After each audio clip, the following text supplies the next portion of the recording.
우리 사회의 가장 큰 사회 문제라 한다면 요즘 같은 경우는 저출산의 문제, 또 아니면 저조한 결혼율에 대한 문제들이 있다는 생각이 듭니다.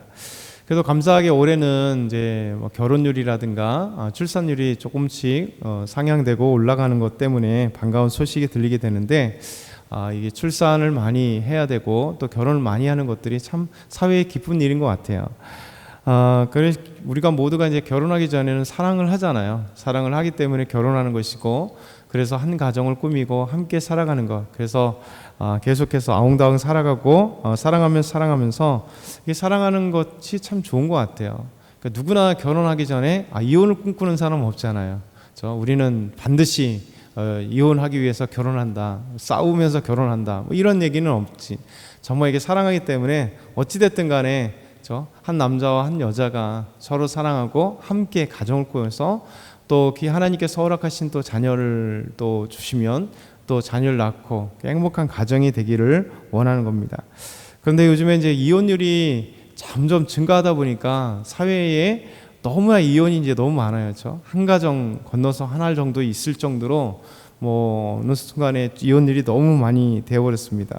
그러다 보니까 이제 TV에서도 드라마가 됐던 쇼가 됐던 어떤 그 사회적인 어떤 그 프로그램이 됐던 이혼에 관련된 그 내용들이 참 많아요. 그 이혼 변론, 그래서 이혼 변호사가 나와서 이혼에 대한 어떤 이야기를 한다든가, 아니면 어떤 이제 돌싱들이 되어서 새롭게 연인들을 만나는 돌싱 프로그램.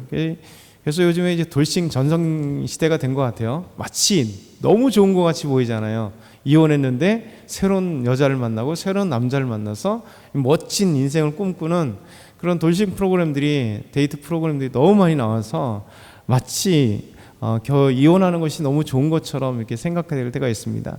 근데 이제 개인적으로는 새로 시작하는 건 좋은데 너무 그게 좋게만 보여주면 안 될 것 같아요. 왜냐하면 이게 이혼하는 과정이 너무나 힘들기 때문에 사실 누구나 힘든 거였는데 그건 싹 빼먹으니까 마치 새롭게 이혼해서 이제 새로운 어떤 경제력을 갖고 새로 출발하고 아니 마음껏 살아가는 모습이 너무 거기에만 비춰지면 진짜 결혼하는 이유를 상실해 버리는 거고, 그리고 결혼해서 그 가정을 꾸민다는 건 쉽지 않잖아요. 결혼해서 이제 서로 맞춰가는 것인데 이런 부분들이 너무나 이렇게 외면된 채 어떤 좋은 것들만 자꾸만 이렇게 부추기는 것 같은 느낌이 들 때가 많습니다. 그래서 우리는 이혼의 아픔들을 주변에 너무 보는 거고, 우리 살아가는 때도 아유 진짜 이혼해야 되나 이런 마음도 사실 많이 갔는데, 그 이유는 모두 다 그런 거잖아요. 그 안에 이제 서로 갈등이 생기고 아프고 서로 맞지 않고 힘든 일이 많이 생길 때 그런 일을 생각하는 것이지, 항상 기쁘고 너무 즐겁고 사랑하는데 이혼에 대해서 생각하는 사람 없잖아요. 근데 문제는 이제 오늘 말씀 보면 이 바리새인들이 예수님께 나와서 이혼에 대해서 물어보는 내용이 있습니다. 그래서 이혼 문제는 어떻게 생각하시냐. 그래서 결국은 예수님께 대해서 참된 결혼관에 대해서 물어보는 것보다도 진짜 예수님을 시험하고자 이 바리새인들이 왔다는 거죠. 2절부터 4절 한번 같이 읽어볼게요. 2절부터 4절. 바리새인들이 예수께 나와 그를 시험하여 묻되 사람이 아내를 버리는 것이 옳으니까 대답하여 이르되 모세가 어떻게 너희에게 명하였느냐. 이르시되 모세는 이혼 증서를 써주어 버리기를 허락하였나이다. 이 말씀을 한번 잘 생각해 보면 이 바리새인들이 예수님께 와서 이제 시험하는 거예요. 그렇죠? 그냥 정답을 묻고 싶고 어떤 견해를 묻고 싶은가 보다도 자기들이 생각하는 것과 달랐을 때 어떻게 나오나 보자 이거잖아요.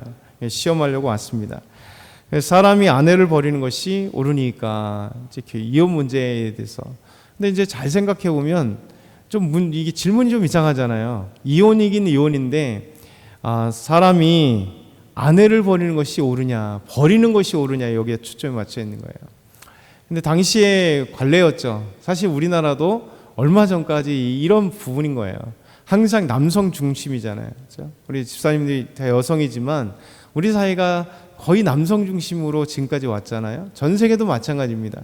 그러다 보니까 이혼이라는 개념도 서로가 동등한 관계로 살다가 동등한 관계 속에서 문제가 생겨서 동등한 관계로 서로 합의하에 이렇게 이혼해서 가는 것이 아니라, 대부분 다 여자들은, 아내들은 피해자잖아요. 그렇죠? 대부분 다 이혼의 거의 7, 80%는 역사 속에 어느 민족이든 남자에게 거의 7, 80%는 다 있어요.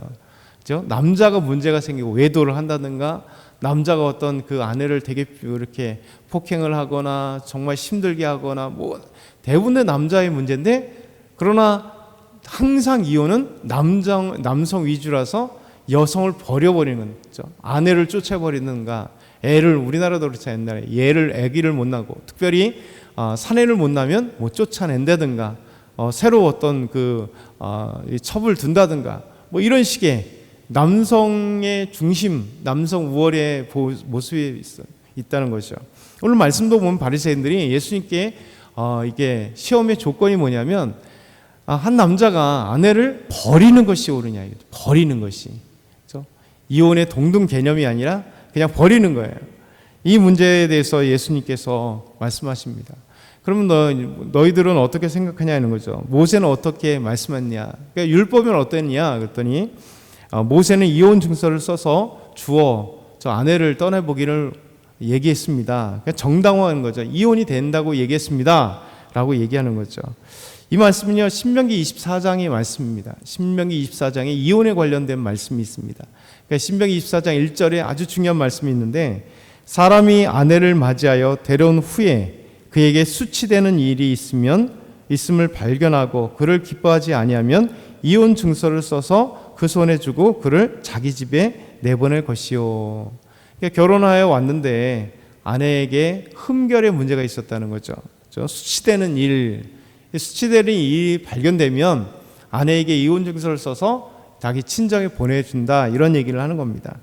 이 문제는 뭐냐면, 이 여자가 수치되는 일이 뭐냐, 아내가 수치되는 일이 뭐냐, 이 문제에 대해서 이제 그 다음에 쭉 나오지만, 이 1세기 유대인들은 이 랍비들이 수치되는 일에 대해서 좀 더 확대하고 이상한 남성 중심주의적인 해석을 했단 말이에요. 그 중에도 여러 가지 있었는데, 예전에도 한번 말씀드린 기억이 있는데 기억나는지 모르겠습니다. 그 중에 대표적인 게 뭐냐면, 1세기 힐렐이나 아니 샴마이 학파들이 이제 이계한 중에 특별히 힐렐이 이제 좀 더 고전적인 사람들, 남성 우월적인 해석을 이렇게 얘기했는데, 이혼 사유, 아내에게 있어서 귀책 사유, 이제 흠결이 있는 게 뭐냐면 말도 안 되는 해석을 해놨어요. 그 대표적인 게 두 가지입니다. 첫 번째는 부인이 가져오고 들어오는 이제 식사 있잖아요. 식사에 대한 이제 반찬이 마음에 들지 않았을 때 여자를 쫓아보낼 수 있다는 거예요. 여러분 대상이 될지 모르겠어요. 저도 대상이 될지 모르겠어요. 반찬이 영 아니야. 그럼 쫓아낼 수 있는 이유가 된다는 거예요. 이게 실제 있었던 해석입니다. 두 번째는 부인보다 더 예쁜 여자가 있었을 때 쫓아낼 수 있었다는 거예요. 이게 힐렐 학파가 이 랍비들이 그렇게 해석을 했다는 거예요. 그러면 뭐 여러분을 쫓겨날 일이 없습니다. 너무 예쁘셔가지고 남편이 봤을 때 세상의 모든 연인보다 우리 아내가 최고, 다 그러겠죠. 저도 그렇습니다. 겉으로 드러날 때 어찌됐든 속은 안 보여줄 거니까. 중요한 건 여기 있잖아요. 그렇죠? 이건 말도 안 되는 얘기잖아요. 세상에 자기 아내보다 더 예쁜 사람이 있죠. 그러니까 사실 다 예쁘다는 것은 주관이겠지만, 사람이 어떻게 다 자기 아내보다 예쁘다고 생각하겠어요. 반대로 얘기하면 다 남성 중심이라는 거예요. 반대로 얘기하면 세상의 남자가 자기 남편보다 더 멋진 사람 너무 많죠. 그러면 동등의 관계라면 이렇게도 해석해야 될 거 아니에요. 그러면 남편에게도 흠결이 있으면 우리 이혼할 수 있어. 남편이 돈이 벌어오는 게 좀 형편없어. 나는 반찬 맛있게 해서 반찬이 형편없다고 이혼 사유가 된다면, 당신 돈을 벌어오는데 영 형편없어. 당신 세상에 다른 남자들이 더 멋있어, 더 잘생겼어. 당신은 이혼감이야. 뭐 이렇게 동등하게 해야 되잖아요. 근데 항상 여인들이 피해를 보는 거죠. 남성 우월주의죠. 그래서 이 말고도 말도 안 되는 해석들이 너무 많았기 때문에 여자를 어떻게 하면 버릴 것이냐, 그렇죠? 어떻게 하면 남성 중심으로 해서 이렇게 이혼할 수 있는 핑계거리들, 이혼할 수 있는 거리들을 많이 만들 수 있는 거냐. 그러니까 여자는 결국 이혼의 대상이 동대동으로 각자 이렇게가 아니라 버리는 개념이 버리는 개념.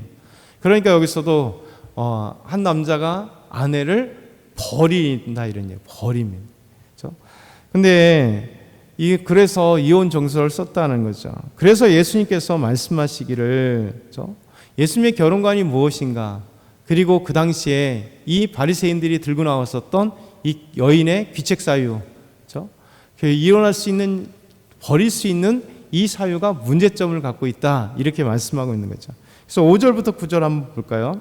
5절부터 9절 같이 읽겠습니다. 예수께서 그들에게 이르시되 너희 마음이 완악함으로 말미암아 이 명령을 기록하였거니와 창조 때부터 사람을 남자와 여자로 지으셨으니 이러므로 사람이 그 부모를 떠나서 그 둘이 한 몸이 될지니라.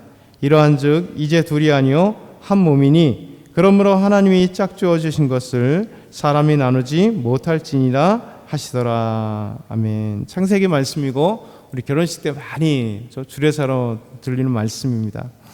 결국 이게 사람이 아내를 버리는 것이 옳으냐, 그렇죠? 모세 어떻게 기록했냐? 이혼 증서를 써서 보내기로 했습니다. 그런데 여기에는 이혼 증서를 써 보낸 이유는 하나님이 이 마음의 완악함으로 말미암아, 사람들이 완악함으로 말미암아, 남성 중심의 사회에서는 남자의 이익을 위해서 이혼을 한 것이지만 하나님 중심으로 뭘까요? 여기에 이미 속 들어간 건 뭐냐면 아내 중심이 들어간 거예요. 그렇죠? 마음이 완악하기 때문에 더 두면 아내가 너무 많은 핍박과 너무 많은 고통과 아픔이 있다는 거예요. 계속해서 남편들이 외도를 계속한다. 그런데도 계속 그 결혼 생활을 지탱한다. 그렇죠? 문제가 생기잖아요. 계속해서 아내를 이제 폭행하고 힘들게 하고 하는데 아내가 결혼하지 못하고 계속 있다. 얼마나 힘들겠어요. 그렇죠? 수많은 문제 때문에 아내는 항상 이제 의뢰 관계 속에서 살아가는데, 그러면 그 이혼 증서의 그 중심이 뭐냐면, 여러분 하나님은 그 안에 뭐냐면 동대동의 관계 속에서 아내의 고통을 외면하지 않으시고 차라리 이혼함으로 말미암아 이 아내의 인권을 보호하고 싶은 하나님의 놀라운 사랑이 담겨져 있는 겁니다. 그러나 진짜 하나님의 마음은 무엇이 있을까요? 하나님이 남자와 여자를 지으시되 동대동으로 지었기 때문에 이 동대동이 서로 돕는 배필이라고 했잖아요. 돕는 배필은 서로가 돕는 배필이에요. 아내만이 돕는 배필이라고 착각하는 순간 아내는 나에게 돕는 것이고 나에게 무슨 계속해서 사랑해 주는 것이고 나를 위한 존재, 그것밖에 안 되는 거예요. 근데 서로 돕는 거죠. 서로 도와주는 관계, 서로 사랑하는 관계. 그래서 서로가 부족한 것들을 채워주고 서로 위해주고 서로 함께 해주는 것. 이런 관계가 깨져버리면 부부관계는 이상한 관계가 되는 거죠. 항상 나에게 채워줘야 되는 그런 관계로 전락해버리는 거예요. 그래서 하나님이 남자와 여자를 지으시고 그래서 그 부모를 떠나 인격적으로 독립적으로 둘이 한 몸이 되는 거죠. 그러므로 하나님이 짝지어진 것을 사람이 나누지 못한다. 그러니까 사람이 나누지 못한다는 건 뭐냐면 하나님이 짝지어 주신 건 뭐예요? 서로 사랑하고 서로 돕고 이 아름다운 결혼, 남녀의 아름다운 사랑의 전제, 결혼의 전제가 오를 때 나눌 이유가 없잖아요. 그렇죠? 그런데 그러지 못했을 때 나눠지는 이혼 증서까지 했다는 것은 한 인간을 인격으로 보호하고 사랑하시는 하나님의 사랑이에요. 그러나 진짜 그 모습은 한 몸이 돼서 서로 사랑하고 아름답게, 이게 사실 결혼하기 전에 이 모습을 가지고 있는 거잖아요. 근데 결혼하고 나니까 뭐가 생겨요? 예수님 말씀하신 인간의 완악함 때문에 자기의 악한 것들이 막 등장하면서 이 결혼이 갈등이 생기고 결국 이혼이라는 참 아픔을 경험하게 되는 너무 많은 사람들. 그래서 오늘도 우리가 이 말씀을 한번 기억했으면 좋겠어요. 하나님은 정말 우리를 서로 사랑하는, 한 남자만 사랑하는 것도 아니고 여자만 사랑하는 게 아니에요. 부부에는 남자와 여자가 공정한 사랑을 주시고 인격적으로 서로 사랑하고 아름다운 관계가 지속될 때 사람이 나누지 못하는 아름다운 결혼관이 하나님이 기뻐하시고 예수님 말씀하시는 참된 결혼관이죠. 그러나 인간의 그 사악함 때문에 여러 문제 때문에 서로 이제는 이제 동등하잖아요. 아내도 외도도 많고 막 그러니까 남자든 여자든 한 문제가 생기면 그 인격적인 문제 때문에 이런 일이 있다라는 사실을 오늘도 기억하고 우리 하나님의 사랑을 함께 경험하는 저와 여러분 다 되길 소망합니다.